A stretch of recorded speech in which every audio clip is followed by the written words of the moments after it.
మాజీ ఎమ్మెల్యే రాచమల్లు శివప్రసాద్ రెడ్డి నోరు అదుపులో పెట్టుకొని మాట్లాడాలని ప్రొద్దుటూరు తెలుగుదేశం పార్టీ మాజీ నియోజకవర్గ ఇన్ఛార్జ్ డాక్టర్ జీవి ప్రవీణ్ కుమార్ రెడ్డి అన్నారు. వైఎస్ఆర్ కాంగ్రెస్ పార్టీ ప్రభుత్వంలో ఒక్క పరిశ్రమైనా తీసుకొచ్చారా అని ప్రవీణ్ కుమార్ రెడ్డి ప్రశ్నించారు. గత ప్రభుత్వంలో, ఈ ప్రభుత్వంలో ఏం అభివృద్ధి చేశారో చర్చకు వస్తావా అని సవాల్ విసిరారు. ముఖ్యమంత్రి చంద్రబాబు నాయుడు, మంత్రి నారా లోకేష్ల గురించి మాట్లాడితే చర్చకు మీ ఇంటికే వస్తానని ప్రవీణ్ కుమార్ రెడ్డి చెప్పారు. ఇలా మాట్లాడడం వల్లే ఇంటికే పరిమితం చేశారని, రాబోయే రోజుల్లో కూడా ఇదే పరిస్థితి ఎదుర్కొంటారని పేర్కొన్నారు. రాచమల్లు ప్రసాద్ రెడ్డి గారికి 2 చెప్తాను. ఫస్ట్ నీ గురించి. అసలుకు నువ్వు రాచమల్లు శివప్రసాద్ రెడ్డి అనే నువ్వు, డబ్బులు కమ్ముడుపోయే నువ్వు, వాయిస్ ఫర్ సేలు, అవినీతి పరునివి, మట్కా, క్రికెట్, గ్యాంబ్లింగు, జూదము, అన్ని అసాంఘిక కార్యక్రమాలు నడిపిన నీచమైన చరిత్ర కలిగిన నువ్వు మా లోకేష్ అన్న గురించి మాట్లాడే స్థాయి నీకు లేదు. గుర్తుపెట్టుకో. ఇన్ని రోజులు నేను ఏనాడు కూడా నిన్ను సంస్కారంగానే మాట్లాడినా. కానీ ఈరోజు నీ ప్రెస్ మీట్ చూసి నేను చెప్తాను, ఈసారి నువ్వు నారా లోకేష్ గారి గురించి, మా అన్న గురించి ప్రెస్సుకొచ్చి ఏదంటే అది మాట్లాడితే ఒళ్ళు దగ్గర పెట్టుకొని మాట్లాడు. ఏం తమాషా పడుతున్నావా? ఏం మాట్లాడుతున్నావు నువ్వు? అసలు ఏం మాట్లాడుతున్నావు నువ్వు? మనిషి పెరిగినావు కానీ నీకు బ్రెయిన్ పెరిగిందా? నీ ఇష్టం వచ్చినట్టు మాట్లాడతావా? ఇంతకుముందు యువగలం పాదయాత్ర వచ్చినప్పుడు అధికారం మదంతో పొగురెక్కి ఆ రోజు మాట్లాడినావు. ఏం చేశారు ప్రజలు? నిన్ను మడత పెట్టి ఇంట్లో పండుబెట్టినారు. ఏమంటావు? జగన్ను విమర్శించేదానికి వచ్చారా అబ్బా కొడుకులు? జగన్ పేరెత్తకుండా వీళ్ళకి భయం అంటాండవే. నువ్వు రోజు పొద్దున్న లేచినాల నుంచి మా చంద్రబాబు నాయుడు గారి గురించి, లోకేష్ బాబు గురించి మాట్లాడతావే. అంటే నీకు కూడా భయమేనా? రాజకీయాల్లో చేసింది చెప్పుకుంటారు, తర్వాత ఎదుటి పార్టీ ఎవరైతే అపోనెంట్స్ ఉన్నారో వాళ్ళ యొక్క లోపాలు మాట్లాడతారు. ఏం నీకు నప్పి? అంటే కాదు, నీకు ఒక్కరికి ఏం నప్పేస్తుంది అంట? అంటే మీడియా ముందుకు వచ్చే మా నాయకుల్ని, సీఎం గారిని, లోకేష్ బాబు గారిని నోటికి వచ్చేట్టు మాడతావా? చెప్పు, నువ్వు చెప్పు. జగన్మోహన్ రెడ్డి 5 ఏళ్ళు సీఎం ఉన్నాడు కదా, ఏం తెచ్చినాడు కడప జిల్లాకు, రాయలసీమకు? రా చర్చకు రా. ఏందో నేను అడిగిన దానిలకు సమాధానాలు చెప్పాలా రేపు ఎవరో ఒకరు అనేవు కదా. మా తెలుగుదేశం పార్టీలో నేనే నీకు చాలా ఎక్కువ. నేను సమాధానం నీకు చెప్తా. నువ్వు ఏందో సిగ్గు, అగ్గు ఏంటంటో మాట్లాడినావు కదా. ఇప్పుడు నేను నిన్ను అడుగుతానా, నీకు సిగ్గుంటే, నువ్వు నిజాయితీవంతునివైతే, లేదు నువ్వు ఏందో నేను జగన్కు పెద్ద వీరభక్తుని, జగన్ అడిగితే తల్లి తృణప్రాయంలో నా ప్రాణాలు ఇచ్చేస్తా అని ఎచ్చల కూతలు కూర్చున్నావు కదా. ఏమొద్దు, శివాలయం కాడికి వస్తావా? ఆర్ఎన్బి గెస్ట్ హౌస్కి వస్తావా? మీ ఇంటికి రమ్మంటావా? లేకపోతే ఇంకొక ప్రదేశం ఏదైనా చెప్తావా? చెప్పు, నేను వస్తా. చర్చ పెడదాం రా, నీకు సమాధానం చెప్తా. రాయలసీమకు కియా పరిశ్రమ తెచ్చింది ఎవరు? కియా పరిశ్రమ తెచ్చింది? స్టీల్ ప్లాంటు సొంత జిల్లావాడు జగన్మోహన్ రెడ్డి ముఖ్యమంత్రి, ఫుల్ మెజార్టీ కడప జిల్లా నుంచి మీకు ఎమ్మెల్యేలు, ఎంపీలు ఇచ్చే, రాయలసీమ నుంచి అత్యధిక స్థానాలు ఇస్తే స్టీల్ ప్లాంట్కు ఏనాడైనా పనులు స్టార్ట్ చేసినాడా మీ నాయకుడు? మళ్ళీ ఆ రోజు నువ్వు నోరెత్తలేదే. రైట్, ఇంకొకటి చెప్దాం. ఇప్పుడు దాల్మియాలో సెకండ్ ఫేజ్ ప్లాంట్ పెడుతున్నారు. దానికి మా ఆయన వచ్చి శంకుస్థాపన చేసినాడు, పనులు ప్రారంభిస్తున్నారు. ఆ సంస్థ యొక్క అధినేతే చెప్పినాడు, లోకేష్ గారి చేతుల మీదుగా శంకుస్థాపన చేయబడినటువంటి ఈ ప్లాంటు మళ్ళీ ఆయన చేతుల గుండానే ప్రారంభించాలని కోరుకుంటున్నా అన్నాడు. కడప జిల్లా వాళ్ళకు ఉద్యోగాలు వస్తే మీ వైఎస్ఆర్ పార్టీ వాళ్లకు, ముఖ్యంగా నీకు మీ జగన్మోహన్ రెడ్డికి ఏం మంట? ఏం పరిశ్రమ వస్తే మన ప్రాంతం అభివృద్ధి చెందుతుంది, దానికి అవాక్కులు చెవాక్కులు వెళ్తావా? ఇంకొకటి ఏమంటావు, రాయలసీమలో ఏం పురోగతి లేదంట. 5 ఏళ్ళు మీ నాయకుడు ఏం చించినాడు రాయలసీమకు? ఏం చించి పొడిచినావో చెప్పు. ఏందేందో, ఏందేందో, ఏందేందో మాట్లాడతావు. ఆ! ఏదో నేనొక్కని పెద్ద వీరుడినుండా.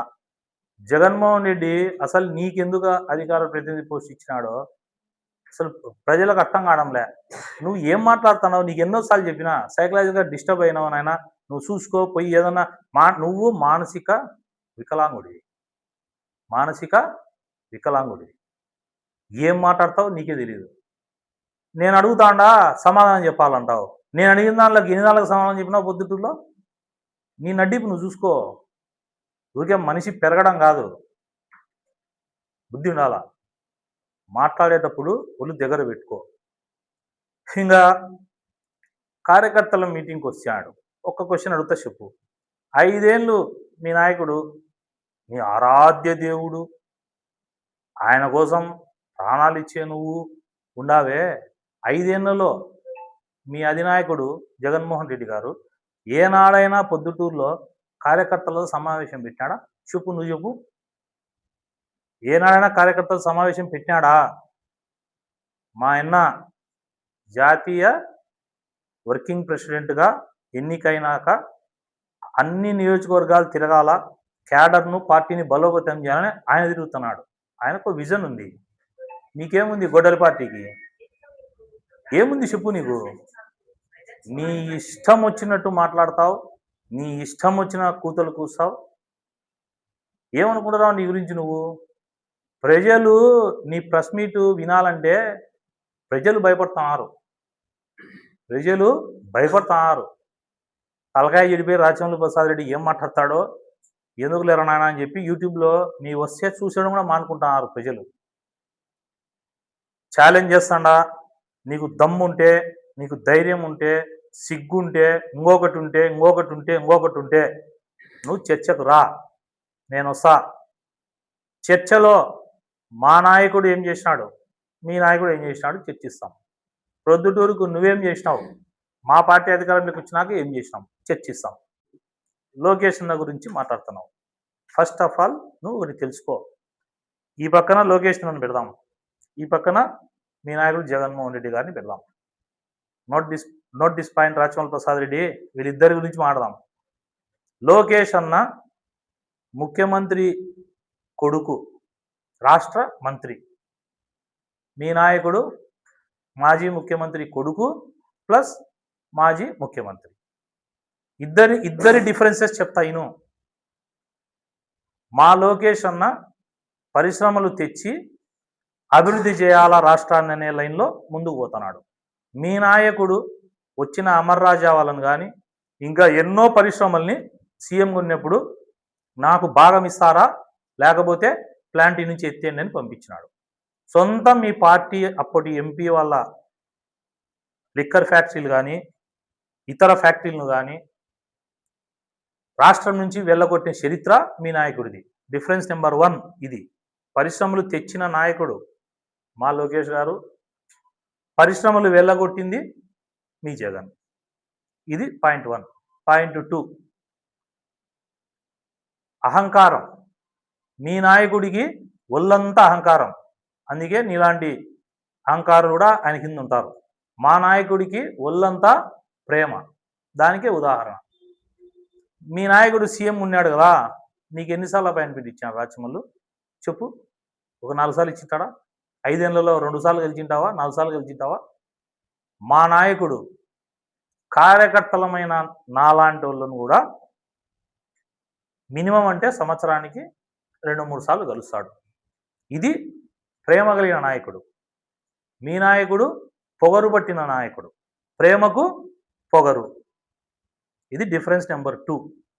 డిఫరెన్స్ నెంబర్ 3, ఏనాడైనా లోకేష్ అన్న మర్డర్లు చేసిన వాళ్ళని కానీ అసాంఘిక కార్యక్రమాలు చేసిన వాళ్ళని కానీ గూండాలని కానీ రౌడీలను కానీ ఏనాడు కూడా ఎంకరేజ్ చేయని వ్యక్తి.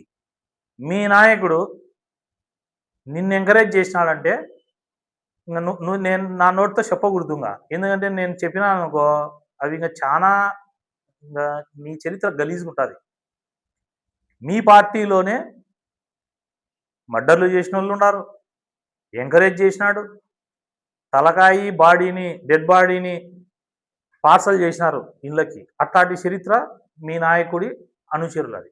మా నాయకుడు ఎట్లాంటి వాడు తెలుసా? ఎగ్జాంపుల్ నేనే. నా మీద ఎన్నో అక్రమ కేసులు పెట్టినారన్నా, మనం కూడా కేసులు పెట్టి వాళ్ళని ఇబ్బంది పెట్టాలని నేనే అడిగినా. ఓపెన్గా చెప్తాను ఇను. అడిగితే ఏమన్నాడు మా అన్న తెలుసా? వాళ్ళు ఆ పని చేసింటేనే 11 సీట్లకు వచ్చారు ప్రవీణ్, మనము ప్రజల మనసు గెలుద్దాము, పగా ప్రతీకారం వద్దు, పక్కన పెట్టు అన్నాడు. ఏదో ఆవేశంలో అడిగినాలే సార్ అని చెప్పి నేను ఆయనకు చెప్పి వచ్చిన. ఇదే మీ నాయకుడి దగ్గరికి నువ్వే అడిగింటే ఏం చేస్తాడు?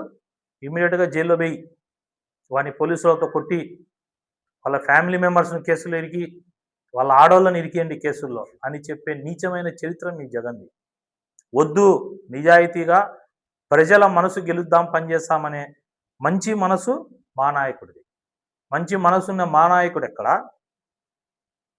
సైకోయిజము, ఫ్యాక్షనిజము, మనుషుల్ని చంపి సునకానందం పొందే మీ నాయకుడు ఎక్కడ? పాయింట్ నెంబర్ 4, మా లోకేష్ అన్న చిన్న కార్యకర్త, పార్టీలో ఉన్నటువంటి చిన్న కార్యకర్త చనిపోయినా కూడా ఎన్టీఆర్ మెమోరియల్ ట్రస్ట్ నుండి చనిపోయిన వ్యక్తులకి 2 లక్షలు, 3 లక్షలు, 5 లక్షలు, 10 లక్షలు కుటుంబ యొక్క ఆర్థిక పరిస్థితిని బట్టి కార్యకర్తలకు సహాయ నిధి అందించిన ఏకైక పార్టీ తెలుగుదేశం పార్టీ. ఆ ఇచ్చేదానికి మా లోకేష్ అన్న ముఖ్య పాత్ర పోషిస్తాడు. దానికి కార్యకర్తలకి డబ్బులిచ్చి ఆ కుటుంబాన్ని నిలబెట్టే నాయకుడు మా నాయకుడు లోకేష్ అన్న. నీ చరిత్ర, మీ నాయకుడి చరిత్ర చూడు. ఏనాడైనా మీ వైఎస్ఆర్ కాంగ్రెస్ పార్టీకి సంబంధించిన నాయకులు కానీ, కార్యకర్తలు కానీ ప్రమాదవశాత్తు కానీ, లేకపోతే ఇతరత్ర ఏదన్నా గొడవల్లోనో ఫ్యాక్షన్లోనో మరణించింటే రూపాయి బిల్లా మీ నాయకుడు ఇచ్చినాడా? మీ పార్టీ ఇచ్చిందే. అది తెలుగుదేశం పార్టీకి వైఎస్ఆర్ పార్టీకి ఉన్నే తేడా. మా నాయకుడు ఈ విషయంలో కార్యకర్తల మనసు గెలిచిన నాయకుడు. మీ నాయకుడు కార్యకర్తలు చీదరించుకునే నాయకుడు. అందుకే మీకు 11 సీట్లు వచ్చినాయి. 5వ పాయింట్, మా నాయకుడు రోజులో లోకేష్ అన్న మినిమం అంటే మినిమం 12 నుంచి 14 గంటలు పనిచేస్తున్నాడు. మినిమం అంటే మినిమం. నేను చాలా తక్కువ చెప్పిన. ఇతర దేశాలకు పోతున్నాడు, పరిశ్రమలు తెస్తున్నాడు, ఉపాధిని పెంచుతున్నాడు, అట్ ద సేమ్ టైం కార్యకర్తల్ని, పార్టీని కాపాడుతున్నాడు. మీ నాయకుడు ఎన్ని దేశాలకు పోయినాడు ముఖ్యమంత్రిగా ఉన్నప్పుడే? ఎన్ని దేశాలకు పోయి ఎన్ని పరిశ్రమలు తెచ్చినాడు? ఎన్ని అభివృద్ధి కార్యక్రమాలు రాష్ట్రం బాగు పట్టించుకున్నాడు? ఆంధ్రప్రదేశ్ రాష్ట్రానికి వెలుగును ఇవ్వాలా, రాష్ట్రం అభివృద్ధి కావాలని మా లోకేష్ అన్న అందులో ఫస్ట్ ఉంటే, మీ నాయకుడు కింద ఉన్నాడు, తాడేపల్లి ప్యాలెస్లో పడుకున్నాడు. ఇంకొక పాయింట్, రాజకీయాల్లో క్యారెక్టర్, కమిట్మెంట్, ధైర్యం, ఈ 3 ఉండాలి. మీ నాయకుడికి క్యారెక్టరు లేదు, కమిట్మెంటు లేదు, ధైర్యము లేదు. మా నాయకుడికి క్యారెక్టర్ ఉంది. తాను ఏదైనా చెబితే చేయాలంటే చేస్తాడు, అది ఆయన క్యారెక్టర్. కమిట్మెంట్, పట్టుదల, ఒకదాన్ని పట్టుకుంటే ఆ పరిశ్రమను రాష్ట్రానికి తెప్పియాలని చెప్పేసి మా నాయకుడు సంకల్పంతో పనిచేస్తాడు. 3, మా నాయకుడు ధైర్యం. నీకు తెలుసు మా నాయకుడి ధైర్యం. యోగాలం పాదయాత్ర పొద్దుటూరులోకి వస్తుందంటేనే నువ్వు భయపడి ఫ్లెక్సీలు అడ్డం కట్టినావు, రాళ్ళు తోలిచ్చినావు, రలదాడి చేస్తా అని చెప్పినావు. లోకేష్ నువ్వు పొద్దుటూరుకు వచ్చి ఎట్టబోతావు అని చెప్పినావు. లోకేష్ నువ్వు వచ్చి పొద్దుటూరులో పోటీ చేయి, నీకు తెలుస్తుందని దొమ్మపగురుతో వాగినావు. ఏమైంది? ధైర్యంగా పాదయాత్రకు వచ్చినాడు. నువ్వు కోడిగుడ్లు వేసింటే రిటర్న్ ఆమ్లెట్ వేసి పంపించినాడు నీకు. నువ్వు గుడ్డు వేసినావు, మా ఆయన ఆమ్లెట్ వేసినాడు. అది మా ఆయన ధైర్యం. మీ నాయకుడు పిరికితనం. ఎట్లా? తాడేపల్లి ప్యాలెస్లో పడుకొని ముఖ్యమంత్రిగా ఉన్నప్పుడు ఏనాడైనా ప్రజలకు కూడా మొహం చూపించాలంటే భయపడిన పిరికివాడు మీ నాయకుడు. ఇది మిస్టర్ రాచమల్లు తెలుసుకొని మర్యాదగా చెప్తాండా. ఈసారి ప్రెస్ మీట్ ఇట్లా పెట్టినావంటే మీ ఇంటికాడికి వస్తా, బాగా విను. మీ ఇంటికాడికి వచ్చి చర్చకు నిన్ను పిలుస్తా. మీ ఇంటికాడికి వచ్చేది నువ్వు మా ఇంటి మీదకి పంపించి మనుషులను రాళ్ళు లేపించి ఇంట్లో పిల్లోళ్ళు ఉండాలి. ఇప్పుడు ఏదో శుద్ధపూస మాటలు చెప్తా ఉన్నావే, రాళ్ళ దాడులు చేయడం తప్పు, ఇది చేయడం తప్పు అని. అట్ట రాను. నేను ఒక్కనే వస్తా మీ ఇంటికాడికి. వచ్చి నిన్ను అడుగుతా. ఏమడుగుతా? నువ్వు మాట్లాడిన క్వశ్చన్లకు మీడియాలో ఏదో నేను మాట్లాడితే నాకు వాక్చాతుర్యం ఉంది, నన్నెవడు ఏమనలేడు, ఈ ఛానళ్ళంతా వేసి హైలైట్ చేసుకొని నువ్వు సచ్చేది దేనికోసం తెలుసా? ఒకటి, జగను సైకోల్ని ఎంకరేజ్ చేస్తాడు. నువ్వు సైకో కాబట్టి జగన్కు నచ్చుతావు. అందుకు ఇట్లాంటి అవాక్కులు చవాకులు పేలుతా అంటే నీకు టికెట్ ఇస్తారు. మళ్ళీ ఈ మధ్యన యాన్నో మీ క్యాడర్ కాడ మాట్లాడుతున్నావంట. మనము మీడియాలో చంద్రబాబు నాయుడు లోకేష్ను ఎంత తిట్టి అంత అల్లరి చేస్తే వాళ్ళు ఎత్తుపోయి మనం లోపల జైల్లో పడేచ్చే నాకు జగను సీట్ ఇచ్చాడు, నేను మంత్రిని చేస్తాడు అని. సిగ్గుండి ఇట్లాంటి మాటలు మాట్లాడతావా? మళ్ళా ఏమంటావు? నేనొక్కనే ఏం రాష్ట్రంలో ఓడిపోయినా, జగన్ మీద వ్యతిరేకత వచ్చింది నేను ఓడిపోయినా అంటావు. ఈ జగన్ మీద వ్యతిరేకత వచ్చింది ఓడిపోయినా అంటావు. మళ్ళా నాకు అమ్మా విజయమ్మ తల్లి, నీ కుమారుడు మమ్మల్ని ప్రాణం అడిగితే ఇట్లా తునప్రాయంతో ప్రాణం ఇస్తా అంటావు. ఏంది డబ్బా మాటలు, ఈ కూతలు? రాచమల్లు ప్రసాద్ రెడ్డికి నీకు సీరియస్గా చెప్తాండా, ఖబర్దార్. లోకేష్ అన్న జోలికి వస్తే చాలా తీవ్రంగా పరిణామాలు ఉంటాయి. డెవలప్ చేసే వాళ్ళను అడ్డగిచ్చే మాటలు మాట్లాడినావనుకో నీకు ఇంటికాడికి వస్తా. నీకు లాస్ట్ అండ్ ఫైనల్ వార్నింగ్. ఒళ్ళు దగ్గర పెట్టుకొని, నేలక దగ్గర పెట్టుకొని మాట్లాడేటప్పుడు మంచి చెడు, నిజము అబద్ధమా అని సృహలో ఉండి మాట్లాడు. సృహలో లేకుండా నీ ఇష్టానుసారం నువ్వు గన ఈసారి మా అన్నను మాట్లాడితే ఇక్కడ తమ్మునిగా నేనుండా. ఖచ్చితంగా నీ ఇంటికి వచ్చి చర్చకు నీతోనే మొత్తము నువ్వు చేసినటివి, నీ నాయకుడు చేసినవి చెప్పాల్సి వస్తుంది. ఖబర్దార్ రాచమల్లు.